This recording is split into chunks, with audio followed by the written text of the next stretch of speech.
Literatura fantástica brasileira. Você gosta? Quer saber um pouco mais sobre o assunto? Quer ter ideias para você se inspirar para as suas criações, para as suas pesquisas e também para trabalhar em sala de aula? Dicas de leitura e temas também para você trabalhar? Então confere aí a conferência de encerramento do primeiro Congresso de Ficção Especulativa da Universidade Federal do Maranhão, evento esse que eu tive o prazer de fechar nessa conferência, que foi mediada pelo pesquisador Bruno Anselmo Matangano e também foi organizado pela professora Nayara da instituição, junto com toda a sua equipe. Então, mais uma vez, aqui aproveito para agradecer ao convite da Federal do Maranhão por essa honra de fazer o fechamento desse evento e também uma boa oportunidade para você que tem algum colega surdo, alguma colega surda e que gosta de literatura fantástica brasileira, para você indicar esse vídeo, visto que nessa conferência também teve comunicação em Libras, tá? Nesse sentido, parabéns à instituição por essa questão da acessibilidade, tá? Então confere aí como é que rolou o evento e deixe seu comentário, alguma questão sobre o que eu vou falar. Lembrando que tudo que eu falo aí tem dicas, tem outros vídeos, tem playlist no canal Fantástico Cursos sobre os temas, tá bom? Então aproveita aí e boa conversa!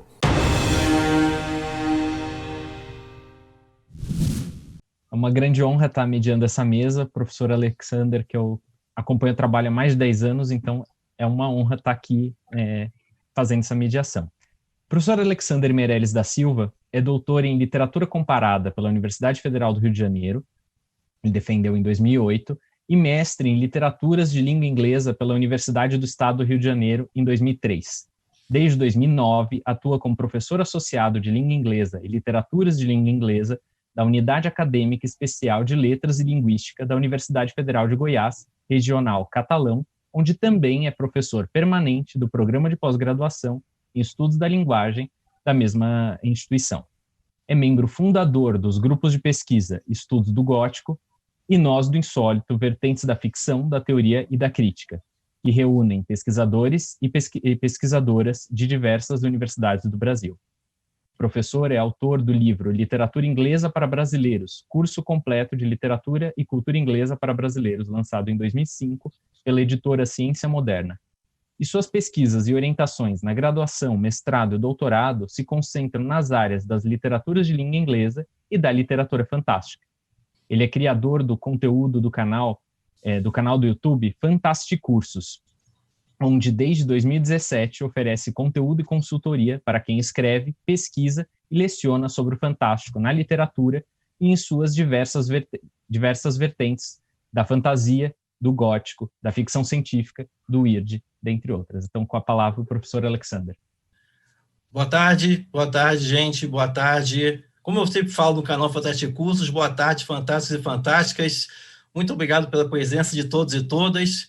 Começar agradecendo imensamente pela honra de estar aqui fazendo essa conferência de encerramento, fechando essa conferência tão brilhante que está aí sendo levada a cabo pela UFMA. Nesse sentido, agradeço à professora Nayara, ao Gladson também, que fez os primeiros contatos comigo pelo e-mail.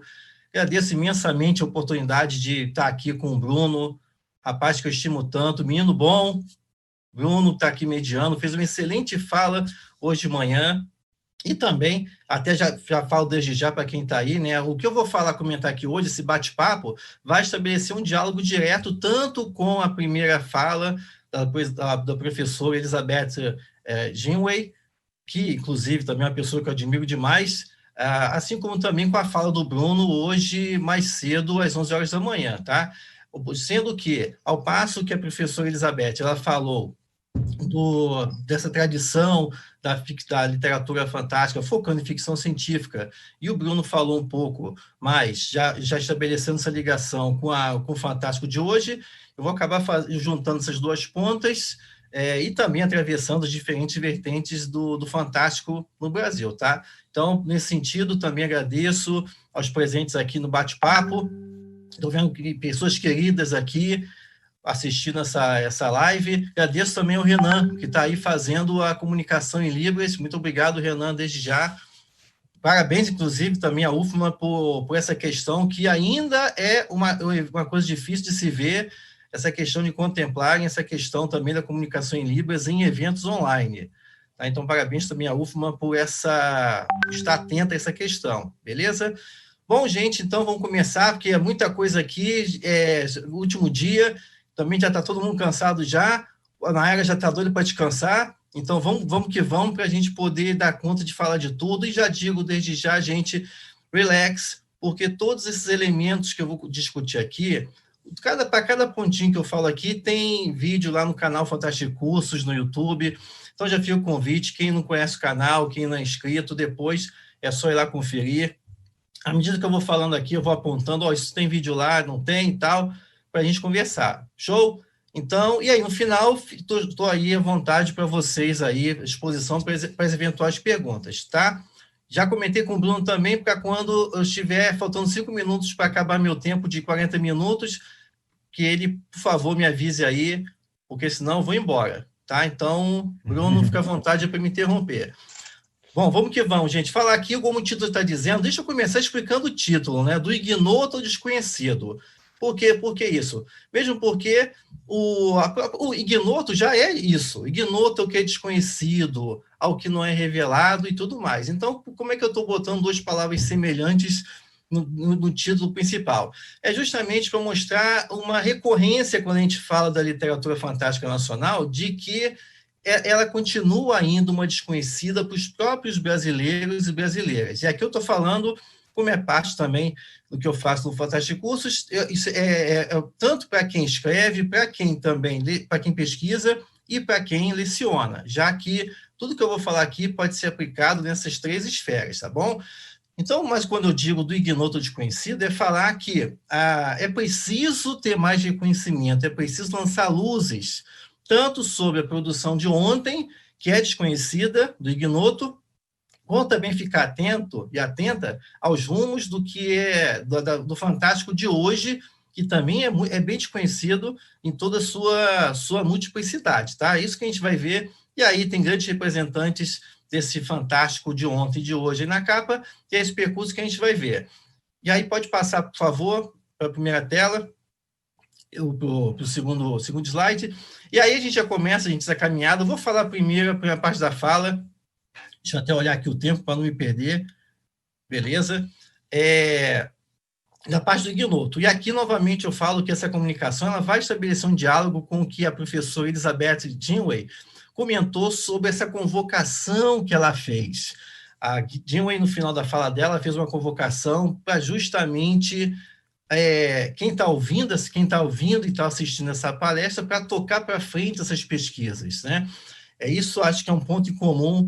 A função desses eventos é para isso, para poder convocar as novas cabeças aí que estão surgindo, porque, gente, é muita coisa para pesquisar da literatura fantástica brasileira, muito mesmo, é muita coisa para pouca vida.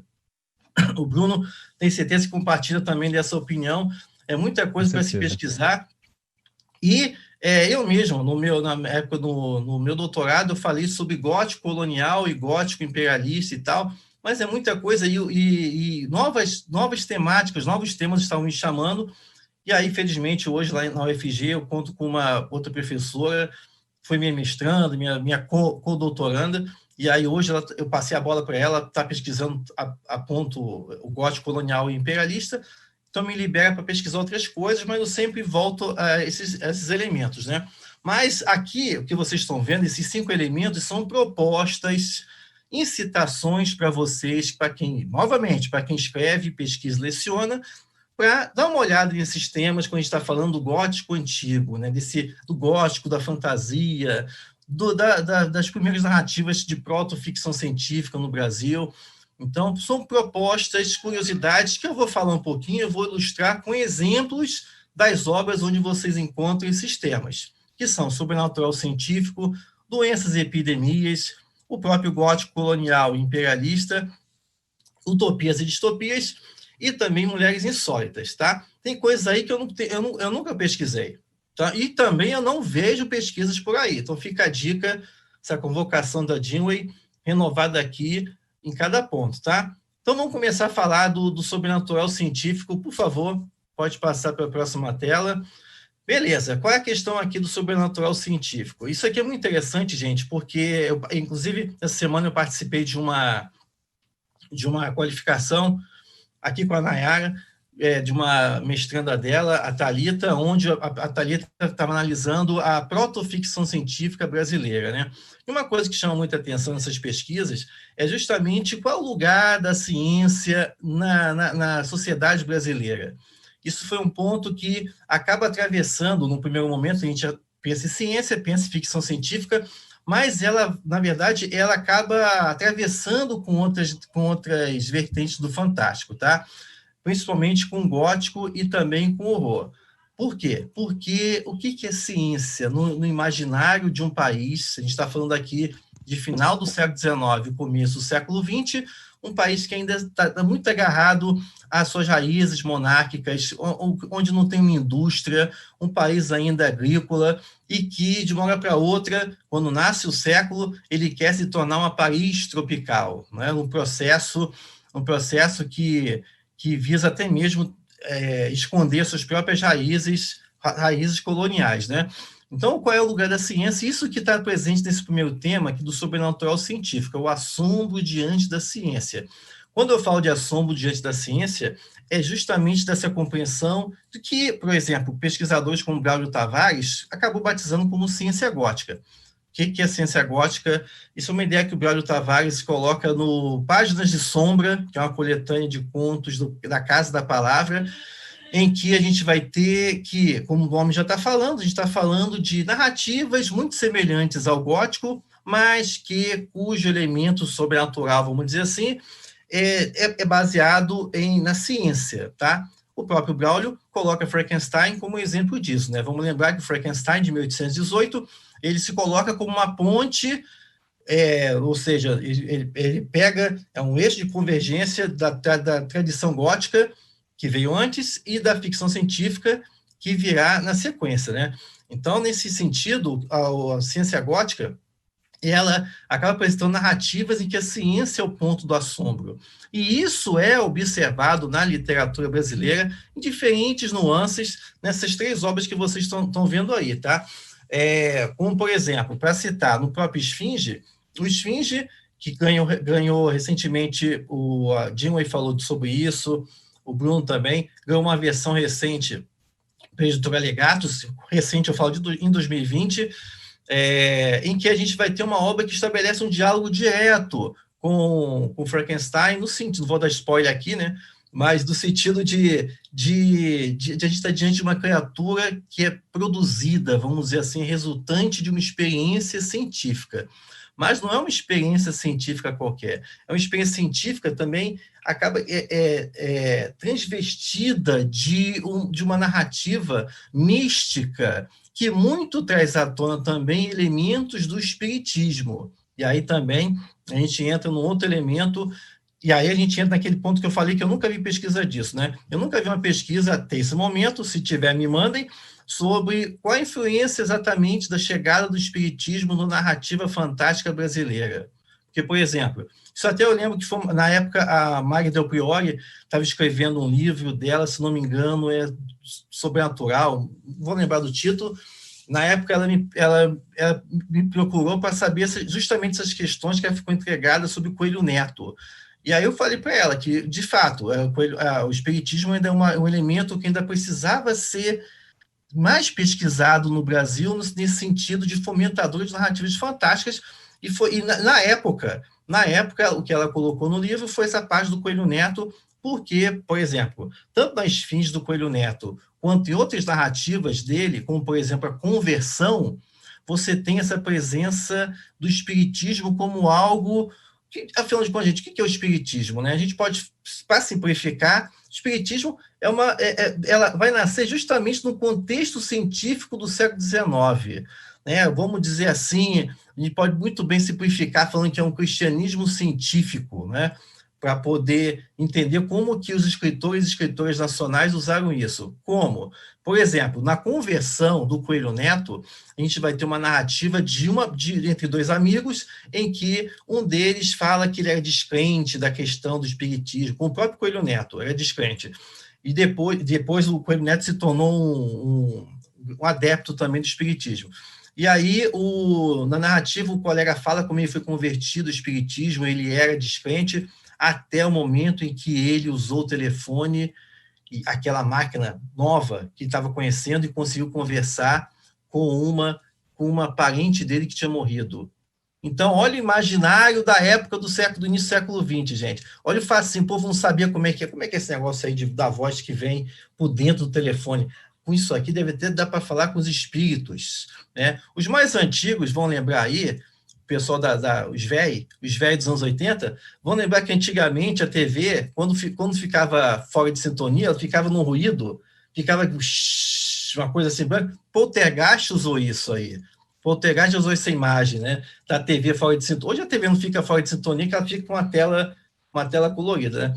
Mas antigamente você tinha isso. Essa tecnologia, como é que exatamente ela funciona? Era tão fascinante. O que mais ela pode desvelar, né? Então, da mesma forma que a TV, no Poltergeist, é um portal, né, onde os espíritos se comunicam com os vivos, também aqui no início do século XX, o imaginário sobre o telefone era tão fascinante que as pessoas, como é que é esse negócio? Como é que é isso da eletricidade? Porque aí é o princípio da ciência gótica. Eu não estou vendo, mas se eu botar a mão, eu tomo um choque. Porra, é igual um fantasma, então. É uma presença que eu não vejo. É uma presença, é uma ausência presente. Então, é nesse sentido aí que a gente vai ter essa questão da ciência gótica, de algo que tem seu lastro na ciência, mas eu não conheço exatamente como é que funciona.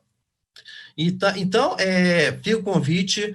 Isso não está presente só na Esfinge, isso também está presente na Rainha do Ignoto. Na Rainha do Ignoto, Emília Freitas usa esses elementos justamente no processo da Funesta, também não vou dar spoiler aqui, da Funesta, essa misteriosa mulher que é dotada de poderes, por exemplo, poderes hipnóticos, ela e as paladinas, que fazem com que a ilha permaneça escondida dos olhos humanos e tal, principalmente dos olhos masculinos, e lá dentro ela se comunica e tal, bom, vou ficar falando aqui de mais spoilers, mas fica a dica também, a Rainha do Ignoto tem muita presença desses elementos de forte base espírita.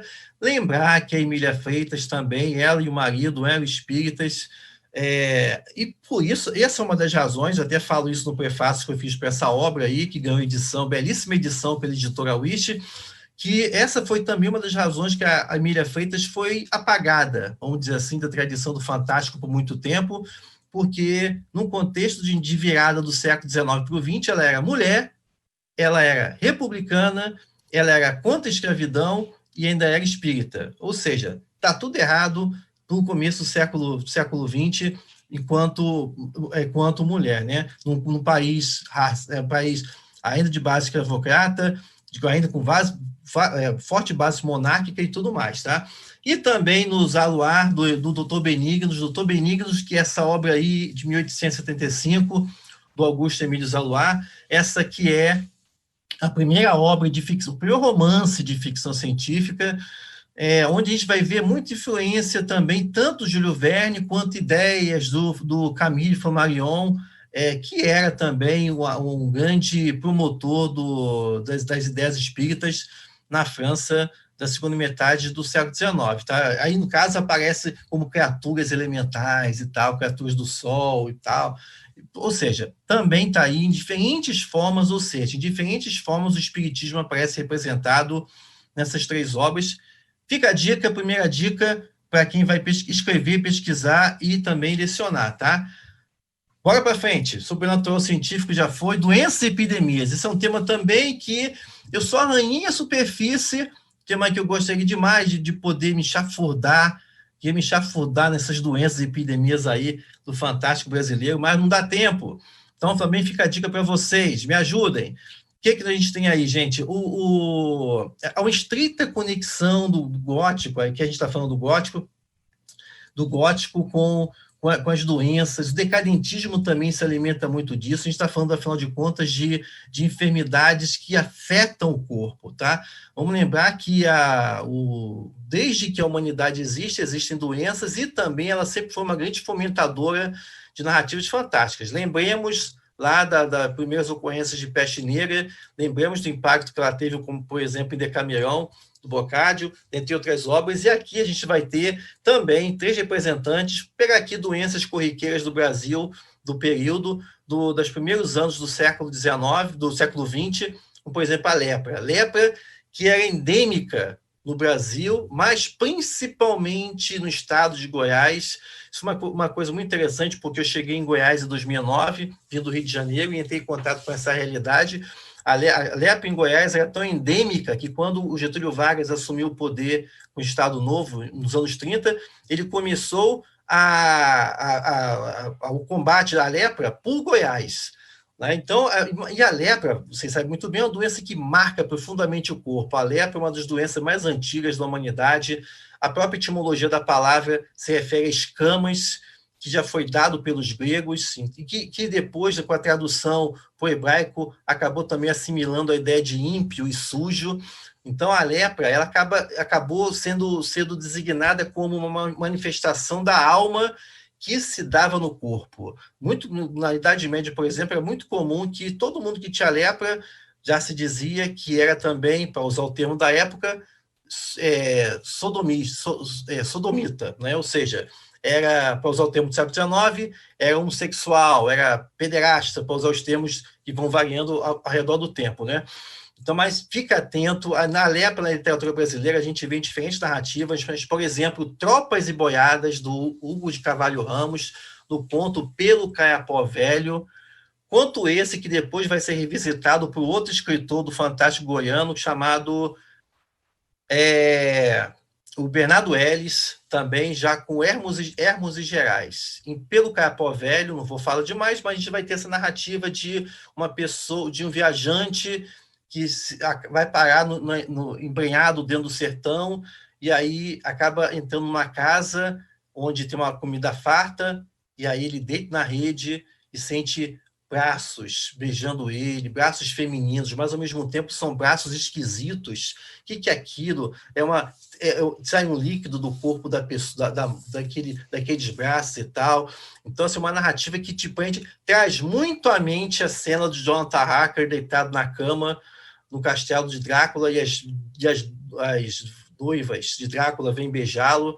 Inclusive, foi esse o pesadelo que originou Drácula, com Bram Stoker. Então, assim, mas o que está marcado aqui, gente, é o perigo da contaminação. E aí a gente já vai entrar, até mesmo no próximo tema, mas precisa mudar de tela agora não, e a gente vai ver que esses temas todos que eu vou falar estão todos conectados, tá? Porque, por exemplo, quando a gente fala de contaminação, a gente vai ver que tem um espaço específico. Esse espaço é principalmente o sertão, ou então referente a grupos específicos. No contexto urbano, são nas favelas, né? Na época das favelas, que estavam também nascendo no começo do século XX. Em Tropas e Boiadas, a gente vê bem essa visão que o litoral, quando eu falo litoral aqui, eu estou falando das grandes metrópoles do Sudeste, Rio de Janeiro e São Paulo, tinha em relação ao sertão. Lembremos que no começo do século XX, Rio de Janeiro era a capital do Brasil, e aí ela tinha uma visão preconceituosa, São Paulo também tinha, em relação ao sertão. Quando eu falo sertão aqui, eu estou dizendo centro-oeste, norte como um todo, regiões do interior de São Paulo também, regiões de Minas. E a lepra aparece como uma constante, como um país representante de um país contaminado, de um país sujo, de um país atrasado, né? É muito comum a associação com a Idade Média, por exemplo, né? Isso também, dessa questão do atraso, a gente vai ver no Dentro da Noite. Dentro da Noite, do João do Rio. Dentro da Noite, que foi chamado por um dos críticos do João do Rio como a maior concentração de taras da literatura brasileira. Essa obra aí, Dentro da Noite, do João do Rio, fica a dica, a leitura, que só tem narrativa sinistra. Bem o ápice do decadentismo brasileiro. Então, aí no Dentro da Noite, você tem doenças, você tem narrativas de doenças, né? A gente vai ter diferentes narrativas de quê? Pessoas que vivem na favela, são mulheres que têm que se prostituir, acabam adquirindo doenças. Você tem doenças, como é chamado, doença da bexiga, que no caso é Ora é usado para designar varíola, ora é usado para febre amarela. Você tem descrição de mulheres que vendem o corpo com a pele amarelada. Então, assim, e sempre reforçando essa questão desse local da doença como local da pobreza, né? E isso é interessante porque a gente vai observar, fonte de pesquisa para vocês, essa ligação de pobreza com doença. Tá? Isso também foi utilizado na literatura inglesa, isso é muito marcante no gótico imperial. O próprio Drácula, o Drácula é mostrado como uma doença, uma questão que contamina as pessoas. Né? Isso também está presente no intertexto, ali, dentro do textozinho do Médico e o Monstro. E a febre amarela, como eu comentei, e isso também, essa ameaça da febre amarela, principalmente, né, que vem do mosquito, está presente no outro livro ali, que é o Contos da Vida e da Morte, do Coelho Neto. O Coelho Neto tem a narrativa chamada Mosquito. É muito interessante essa narrativa, porque o Coelho Neto ele constrói uma história, uma apreensão tão grande do mosquito, né, que é muito interessante isso. Ele chega a imbuir uma qualidade, o mosquito como terror supremo. É um cidadão que ele passa a noite coberta, no primeiro momento parece uma temática ridícula, né? Ele passa a noite coberto a cabeça, sentindo os efeitos de sufocamento do calor, porque ele está ouvindo um mosquito lá de fora. Por quê? Porque essa é uma história que está inserida num contexto da doença como a morte. Na época, o Rio de Janeiro era conhecida como o cemitério dos estrangeiros. Os iates que vinham para a América do Sul nem passavam no Rio de Janeiro, ia direto para Buenos Aires, porque se parasse no Rio de Janeiro, era morte. Então, assim, isso foi, por conta disso, Pereira Passos e Oswaldo Cruz empreenderam as suas campanhas sem avisar nada para o povo também, de forma truculenta, acabando por gerar muita conturbação social, mas também muita matéria-prima para quem quer pesquisar esse período, tá? Então fica a dica também. Vamos que vamos, que eu estou sentindo aqui que eu estou me atrasando. Vamos que vamos. Gótico colonial imperialista. Gótico imperial, aí a gente entra naquela questão, gente, que eu falei, que se conecta com o anterior, é que o Brasil com vergonha do seu povo. Aí essa oposição sertão-litoral, que é muito marcante na literatura brasileira. Gótico colonial, gente, gótico imperialista, é um termo que diferentes críticos usam, a Alexandra Warwick, o Brian Stepford, para citar outros, ora chama de gótico colonial, ora de imperialista. Tem vídeo do canal Fantástico Curso sobre isso, assim como também dos elementos anteriores, tá? Fica o convite. Mas o que a gente está falando aqui, basicamente, o que é? É quando um representante da metrópole, ele entra em contato com uma colônia, e aí, por exemplo, ele fica muito tempo lá, ele passa a viver lá e começa a sentir os efeitos daquela cultura. Né? O gótico colonial, o gótico imperialista, ele se manifesta ou viajante que sente os efeitos sobre sua identidade de viver numa colônia tida como atrasada, ou então quando o representante desse mundo atrasado vem para a Europa e ameaça o modo de vida do europeu. No primeiro caso, a gente pode citar, por exemplo, uma narrativa chamada Marca da Besta, do Kipling, onde o inglês, na Índia, não respeita o templo do deus Hanuman e comete um sacrilégio, apaga um cigarro lá na estátua, e aí um sacerdote do templo indiano, leproso, ele vai e corre, encosta a cabeça do peito do inglês e contamina o inglês. E aí acaba que ele se torna um monstro. Não vou falar mais para vocês poderem ler o conto A Marca da Besta, de Rudyard Kipling. Que aí, nesse caso, é nítido aí a leitura da contaminação com outra cultura, né? Também tem o grande clássico lá também do Coração de Trevas, Heart of Darkness, do Conrad, que fala muito bem do efeito sobre a identidade europeia no contato com colônias, nesse caso da Europa. No Brasil isso também tem, só que a colônia é o próprio Brasil. Então, o europeu é o brasileiro que vive em São Paulo, no Rio de Janeiro, que olha para o interior como se fosse um outro mundo. Isso é muito recorrente em Europeus, do Monteiro Lobato, onde também está presente a questão do racismo também. Isso é outro elemento interessante de se pesquisar encontros como, por exemplo, Boca Torta, que é ambientado no interior de São Paulo, onde a gente também tem um rapazinho da cidade que vai lá para o interior de São Paulo e acha que o povo do interior é tudo supersticioso e tal, até que ele encontra com Boca Torta, que é um negro, tem deformidade, e aí como é que ele é apresentado? Da mesma forma que as elites enxergavam o povo em geral e o negro, tá?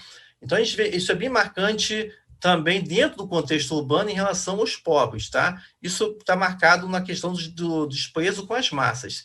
Também no Monteiro Lobato a gente vê isso no Choque das Raças, ou melhor, o Presidente Negro, que é um texto bem conhecido do Lobato, onde está bem marcado essas questões do preconceito em relação aos tipos urbanos mais desfavorecidos, mais pobres, tá?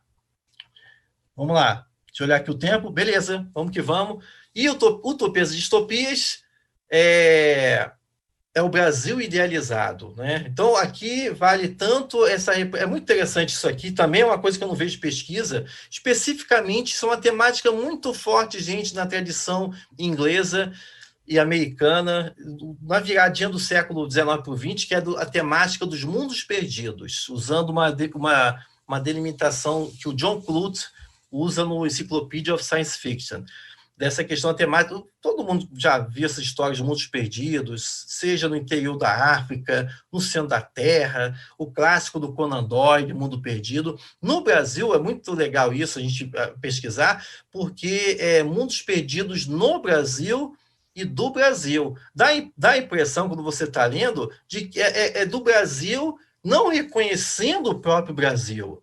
Então, por isso que é nesse no e do aí que acaba sendo manifestado diferentes elementos. Você tem uma utopia, como, por exemplo, na Rainha do Ignoto. Lembrar que a Rainha do Ignoto é a primeira utopia feminista da literatura brasileira, uma das primeiras também mundiais, né? Ela é anterior, por exemplo, ao Herland, da Charlotte Perkins Gilman. Também, lembrar que a Rainha do Ignoto é a primeira obra de fantasia brasileira, que também está conectada por conta desse elemento da ilha e outros elementos aí da própria representação da Funesta, tá? Que tá até, inclusive, está no texto. E você tem distopias, pode voltar um pouquinho, você também tem essas distopias apresentadas de diferentes formas, e aí está muito presente a questão da eugenia. Se na Rainha do Ignoto, com Emília Freitas, você tem utopias, você também vai ter muito presença de idealizações utópicas entre aspas, porque, na verdade, são distópicas, ou seja, são futuros negativos, onde, por exemplo, as mães devem ser sentenciadas à morte se elas não entregam seus filhos defeituosos ao Estado para que esses sejam eliminados. Crianças que nascem com epilepsia, com síndrome de Down, com deformidades físicas, têm que ser eliminadas para o bem do Estado. Isso é uma prática eugênica que está presente, por exemplo, na Sua Excelência Presidente do ano 2500, da Alzira Bittencourt. Obra essa que também foi muito elogiada pelo Lobato, por ela ter coragem de defender essas questões da eugenia nesses elementos, tá? E também no Rodolfo Teófilo, Reino de Quiato, que também, da mesma forma, também é pautada pela esterilização de diversos tipos considerados menores para a sociedade no geral, tá? E lembrando aqui, gente, é bom falar desse elemento, eu estou falando aqui do Lobato e tal, mas isso é um debate que sempre cerca também o Lovecraft, tá? Lembrar, gente, uma posição, já fiz vídeo no canal sobre isso, Lovecraft e Lobato devem ser cancelados, isso é um debate polêmico. Então, a posição que eu sempre falo como pesquisador não adianta você cancelar a pessoa, mesmo porque não dá para cancelar quem já morreu, mas o negócio é importante você reconhecer a validade, a importância de um escritor dentro do seu contexto, para a sua contribuição até os dias atuais, tá? Então, não dá para ficar... Você não é passar pano. Você tem que reconhecer as coisas erradas que a pessoa fez e também reconhecer a importância dela. Não são coisas que se anulam, são coisas que têm que conviver até mesmo para que isso não se repita. Tá? Então, falando essa questão do Lobato, é importante deixar aqui o meu posicionamento nesse sentido, por conta disso. Lobato, enquanto pessoa, teve posturas que já eram erradas na época, mas também contribuiu de forma imensa para o próprio mercado editorial brasileiro, tá? Não é esse contexto mas na época todo mundo era racista. Não. Qualquer época sempre tem pessoas que apontam que comportamentos específicos são errados e deploráveis. Mas, de novo, é uma pessoa que tem seu valor assegurado, assim como Lovecraft, na literatura fantástica, e sempre terá. Então, isso é uma posição que tem que ser mantida.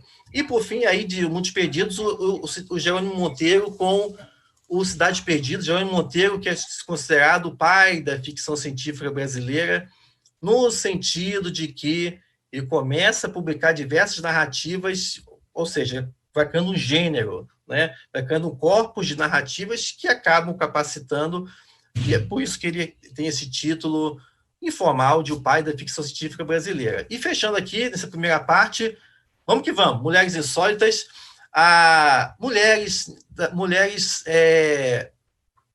fantásticas, mulheres sobrenaturais, principalmente aos olhos masculinos, tá? Então, aqui eu nem estou falando da Funesta, da Rainha do Ignoto, mas você tem diferentes elementos, como o ser feminino artificial no Capitão Mendonça, do Machado de Assis, a Mortalha de Alzira, do Aloysio Azevedo. É muito interessante esse caso aqui do Aloysio Azevedo, porque todo mundo só lembra do Aloysio Azevedo do Cortiço. Porra, tu só leu o Cortiço na escola. E aí, Aloysio Azevedo, o ícone do realismo e tal, do naturalismo, beleza. Aí você vai ver que também escreveu um folhetim sobrenatural fantástico, A Mortalha de Alzira, que é literalmente igual a um dos grandes romances de vampiro do Théophile Gautier, A Morte Amorosa, clássico da literatura de vampiros. Então, se você ler Mortalha de Alzira, dá até um estudo comparado aí, mais aprofundado. Já vi artigos comparando, mas nada muito aprofundado. Mortalha de Alzira com A Morte Amorosa do Théophile Gautier. Tá? Excelente texto. Mortalha também traz uma mulher que acaba levando para o pecado um homem do clero. Meu Deus do céu. Olha o elemento aí do sagrado e do profano, bem típico do gótico. E A Sombra, do Coelho Neto, gosto muito desse conto. Ler esse conto do Coelho Neto é trazer à mente contos do Nathaniel Hawthorne, como, por exemplo, A Marca de Nascença, como também A Filha de Rapatini, onde você tem uma mulher que o marido quer matar, envenenada, e a mulher não morre. A mulher se torna, como ela não morre, ela está toda cheia de veneno, ela se torna incorporação da morte. Olha que coisa gótica. E aí depois ela vem a morrer, e aí depois a outra história vem, que é da sombra, olha o elemento do espírito aí, espiritismo. Aí vem a sombra que vai assolando o narrador. Então, é uma mistura de Hawthorne, Nathaniel Hawthorne com Edgar Allan Poe, aí, esse conto excelente, está no Contos da Vida e da Morte, do Coelho Neto. Bora passar para frente, e aí a gente chega no final aqui dessa primeira parte, passamos para o próximo slide, por favor, que é falar... ainda tem também Só para te avisar, Alexander, 35 minutos. Beleza, vamos que vamos. Fazer aqui um The Flash. Pode passar o próximo slide, para frente. Mais um, por favor. Beleza. Aqui a gente entra na seara do desconhecido, vou passar brevemente, para falar, gente, que aqui é esse período dos anos 50 até os anos 90, que ainda precisa de pesquisa. Tá? Por exemplo, como se deu a evolução da literatura de horror, terror/horror no Brasil? A gente sabe que Garra Cinzenta, lá em cima, Garra Cinzenta é dos anos 30, 37, onde a literatura de terror no Brasil ela acaba vindo principalmente via quadrinhos, tá? Seguindo bem a origem das revistas pulp norte-americanas. Ela desembarca no Brasil com a Garra Cinzenta, já o primeiro modelo de busca dessa narrativa. Depois a gente vai ter, dos anos 50 e 60, o grande boom com o Jaime Cortez, o trabalho dele, como também de de Rubens Luchetti, em revistas como Calafrio. Gente, eu coloquei até uma imagem aí do Luchetti. Conheço o trabalho do Rubens Luchetti. É um homem, ele está vivo, estou enfatizando isso, parece que é engraçado, mas a gente tem que valorizar as pessoas quando estão vivas. Está vivo, está produzindo, é o pai do pump brasileiro. No Facebook você encontra ele, os trabalhos dele. Conheço o trabalho desse grande personagem. Luchetti é um homem que tem que ser celebrado em vida, tá? E a ficção científica, como é que evoluiu? Então, a gente tem aí, esse período todo, principalmente nos anos 80 e 90, foi muito marcado pela presença de fanzines e também primeiras coletâneas, tá? O Otávio Aragão está aí assistindo essa live, ele vai reconhecer ali Outras Copas, Outros Mundos, que foi a estreia dele na ficção científica, em antologias, né? Com Eu Matei Paulo Rossi. Você tem do lado Dinossauro Tropicária, de 93, organizada pelo Roberto Souza Causo. Você tem um fanzine de 83, era assim que a ficção científica brasileira se comunicava, por fanzine, em 83, com Hiperespaço, do César Silva. César Silva participou de uma live lá no Fantástico Curso sobre isso, está lá também. E a fantasia? A fantasia brasileira é um grande enigma. Me ajudem. Como é que evoluiu a fantasia no Brasil? Porque você sai do Figueiredo Pimentel e também do Monteiro Lobato, nos anos 20 e 30, e aí? Depois. Outro dia me perguntaram no Fantástico Cursos, tem narrativa de espada e feitiçaria no Brasil? E aí, a única resposta que eu lembrei foi um conto do Guimarães Rosa, no começo da carreira dele, ele com os 20 anos. Guimarães Rosa escreveu Maquiné, na revista O Cruzeiro, de 1930, que é uma narrativa que o próprio Braulio Tavares considera de fantasia histórica, que envolve fenícios e tal. A Ana Lúcia Merege ia se amarrar. Ela que gosta dessas paradas aí de fenícios e tudo mais. Então, mas não tem essa tradição. A fantasia brasileira nasce, vamos dizer assim, a fantasia moderna, em 1990, via as revistas de RPG. O RPG foi um grande impulsionador de editores, o Arthur Veck está aí na live, editor da Veck Editora, também de escritores e escritoras. Boa parte dos escritores e escritoras nacionais saíram de revistas como de leitores da Dragon Brasil, de 94, para poder tecer suas carreiras no século XXI. Bruno, pode passar. Aliás, quem está passando, não sei se é o Bruno. E aí, o Fantástico Brasil no século XXI, gente, e aí fazer menção aos grandes estudos que vêm lançando luzes sobre essas questões, né? Da Guinway, do Causo, do Alfredo Supia, que tem um belo texto do Causo aí, fazendo levantamento dos estudos críticos sobre ficção científica no Brasil. O trabalho aí do Enéas Tavares e do Bruno, também fazendo esse percurso de toda essa tradição. No campo da escrita, da produção mesmo, escrita criativa, está aí falando a Kátia Regina Souza, a Fantástica Jornada do Escritor no Brasil, que é uma coletânea de considerações de escritores, escritoras, editores, editoras sobre o mercado. Recomendo também, já fiz live com ela lá no canal.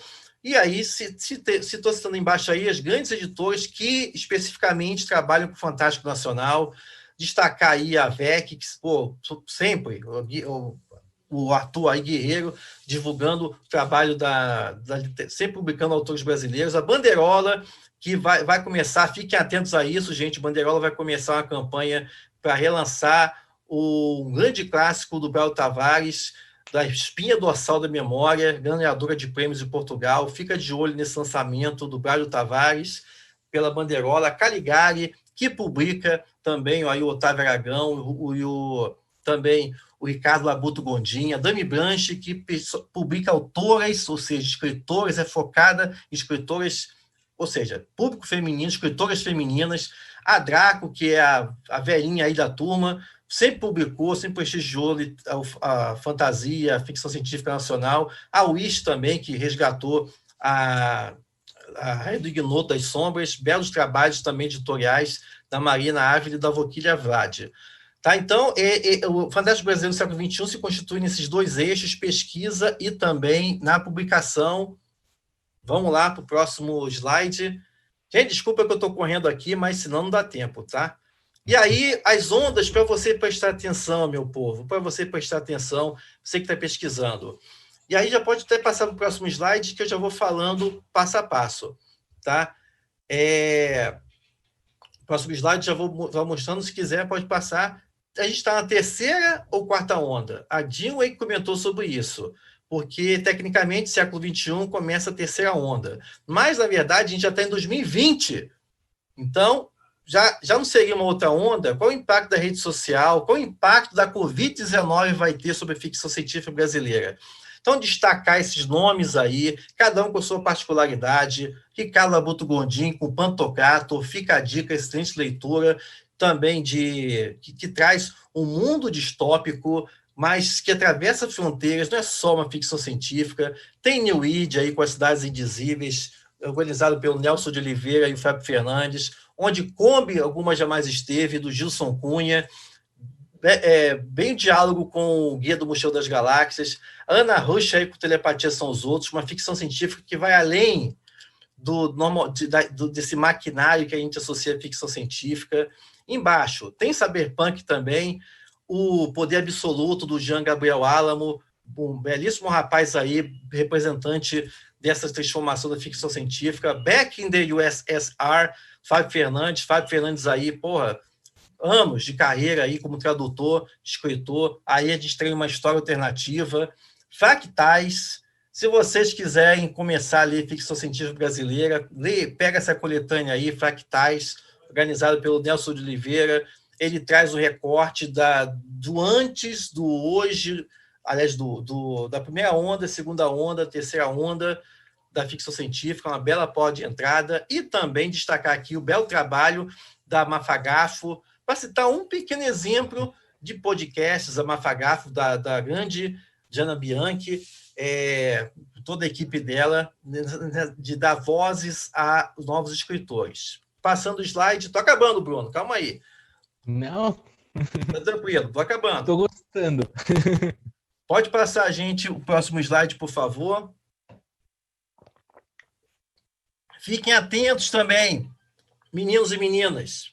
Você que escreve, leciona e pesquisa as variações, retrofuturismo, as variações cyberpunk no Brasil, tá?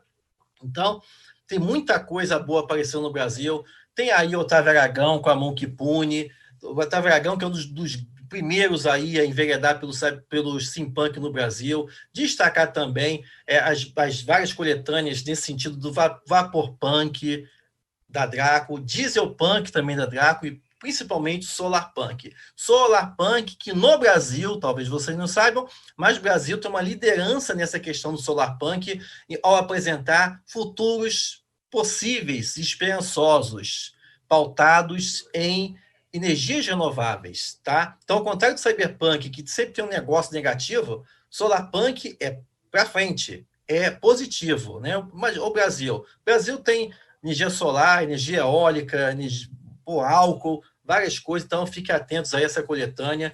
O Brasil também também citar o steampunk, também ali do Alcova da Morte, do grande Inês Tavares, publicação também da VEC, em parceria com o André Cordenonce e a grande Nicole Winter, também que vai justamente explorar essa tradição de usar o Brasil como uma ambientação steampunk. Isso é uma coisa que foi evoluindo. Então, a Alcova da Morte já traz esse contexto de steampunk ambiental no Brasil. E tem outras variações. Você tem Tesla Punk. Lá no canal Fantástico Cursos, na playlist Mundo Punk, você tem mais de 35 mundos para você se inspirar para suas criações e pesquisas, tá? E de onde que nasce tanta coisa assim? Nasce no universo do RPG. E aí, uma vez que a ideia é lançada, se ela for adotada por escritores, ou seja, já da literatura, ela ganha corpo e aí, ganha vida. Então, tem 35 variações cyberpunk lá, desde o Stone Punk, da Idade da Pedra, até o Solarpunk e além. Tá atravessando todos os séculos. Citar também que não é só, além do Chevalier também, o Chevalier aí também do Cordenonce, né? Falei dele, steampunk. Mas o Brasil também não tem só steampunk ou solarpunk, também tem as outras vertentes, tem steam fantasy Steam Fantasy tem vídeo lá no canal sobre isso, da Nikele Winter. Excelente Viajante do Abismo, também da VEC. Melhor leitura minha de 2019 aí, Viajante do Abismo. Então, fica a dica, tem Steam Fantasy e tem também Steam Funk. Não é steampunk, não, é Steam Funk. Ou seja, o steampunk voltado de escritores e escritoras negras. Ou seja, são negros escrevendo narrativas retrofuturistas ambientadas no século XIX. E sim, funk, também é uma forma de resistência.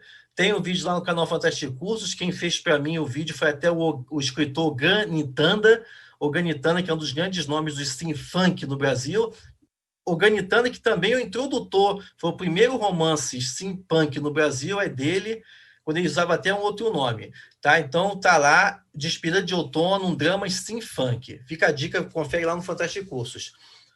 Então, pode passar aí o slide, por favor. Também uma coisa, fiquem atentos, o Fantástico Século XXI hoje é marcado pelas múltiplas vozes. Tá? Quando eu falo múltiplas vozes, a gente tem uma literatura que aborda o olhar, a voz local, a cultura local. Estou mostrando aqui o Sertão Punk, tem vídeos lá no canal sobre isso. Sertão Punk, que é tipo um movimento que está sendo tocada por escritores como Alex Silva, o Alan de Sá e a Gabriela Diniz, que mostra justamente desconstruir esse imaginário que principalmente o Sul e o Sudeste tem relação ao Nordeste. Porque muitas vezes você pensa no Nordeste, você pensa em chão rachado, você pensa em cacto, você pensa em cangaceiro, e o Sertão Punk vai mostrar que não é isso não. Fiz uma live lá, Fantásticos Nordestinos, para você conhecer mais do Sertão Punk, confere lá. Tem também o Estranha Bahia, que vai nessa mesma pegada de contemplar, no caso aqui a Bahia, como um cenário de narrativas insólitas, ou seja, voz local. Tem, quando eu falo de vozes também, de contemplação de toda essa comunidade LGBTI, QIA+, ou seja, tá aí Violetas, Unicórnios e Rinocerontes, que vai ser lançado pela editora Patuá. É uma coletânea que traz todo esse universo dessa diversidade de escritores e escritoras. É uma coletânea que é organizada pela grande Cláudia Dugin também, grande nome da ficção científica nacional. Nossa senhora, eu estou falando rápido, estou dando um trabalho para o Renan ali, cara. O Renan já está até com os dedos, já está até cruzando já. Volta um pouquinho só para eu acabar de falar os nomes ali, de ter que fazer... O afrofuturismo, gente, da Quitembo Editora, afrofuturismo também, que no Brasil ganha força. Aí fica a dica, Quitembo Editora, conhecer o afrofuturismo, o futuro é nosso. Lembrar que no Brasil também o Fábio Cabral também lançou a ideia do Macumba Punk. Então tem punk de tudo. Então Macumba Punk, fique de olho aí, Fábio Cabral. E também o Literatura Fantástica do Norte. Só para exemplificar aqui essa diversidade, tá? Aí Terror na Amazônia, da Parágrafo Editora, do editor Giroto Brito. Fiz live também com o pessoal do Norte lá no Fantástico Cursos. Terror na Amazônia representa muito bem esses olhares. Então, é uma literatura fantástica no Brasil, do Brasil, até onde esses olhares se cruzam. Pode passar. O próximo slide, chegando no final. A gente vê também a consolidação da fantasia do horror, nesse momento, né, no século XXI. Então, tem Ana Lúcia Merege, Castelo das Águas, tem séries aí como Eduardo Cássio, Condarilho das Sombras, O Tempos de Sangue. Tem excelentes coletâneas sendo organizadas, como, por exemplo, pela Draco, pela Ana Lúcia Merege, Duendes, Excalibur, Medieval, várias. Também o horror se consolida nesse momento. O horror é hoje uma das principais expressões da literatura fantástica brasileira. Você tem o excelente romance do Oscar Nestares, Billy Negra. Quem gosta assim, de narrativas weird, horror, brabão, vai gostar de Billy Negra. Também a figura clássica do lobisomem aparece aí nas Crônicas da Lua Cheia, do Clécio Alexandre Duran. E também o Cão Negro, do Alex Silva, que inclusive é um dos indicados aí para o prêmio Abeste desse ano, tá? Pode passar também. E falando de consolidação, ou também é o surgimento de novas expressões da fantasia, né? Fantasia, você só pensa em fantasia, você lembra de Harry Potter, Senhor dos Anéis, mas tem outras, embaixo desse guarda-chuva vai aparecendo outras. E aí, se está aqui fantasia urbana, tem aí a grande Dona Carol Chiovato, não sei se ainda está aí no bate-papo, do cupom Embruxa. Aguardem que vem por Embruxa 2 aí, a missão da Carol Chiovato, também conhecida como a chefe da casa do Bruno. O Ducato também tem, do Fantasia Urbana, destacar o trabalho do Jean Gabriel Álamo, com Feiticeiro de Aluguel. O Jean, que publica de forma independente, ele vem construindo todo um arco de histórias ambientadas no mesmo universo do Feiticeiro de Aluguel. É uma história sempre contundente, sempre com um humor extremamente irreverente do Jean, vale a pena. E de fantasia sombria, Dark Fantasy, que como é conhecido no exterior, tem o Deuses Caídos, do Gabriel Tennyson também. Passa o slide, a gente está no final. Ai, meu Deus, Naya vai me matar. E os desafios hoje que eu aponto do Fantástico Nacional são os seguintes. Primeiro, tem que trabalhar na formação do público leitor, gente, principalmente nas escolas. Então, você aí, que é professora, leve autores nacionais de ontem e de hoje, para os seus alunos e alunas conhecerem.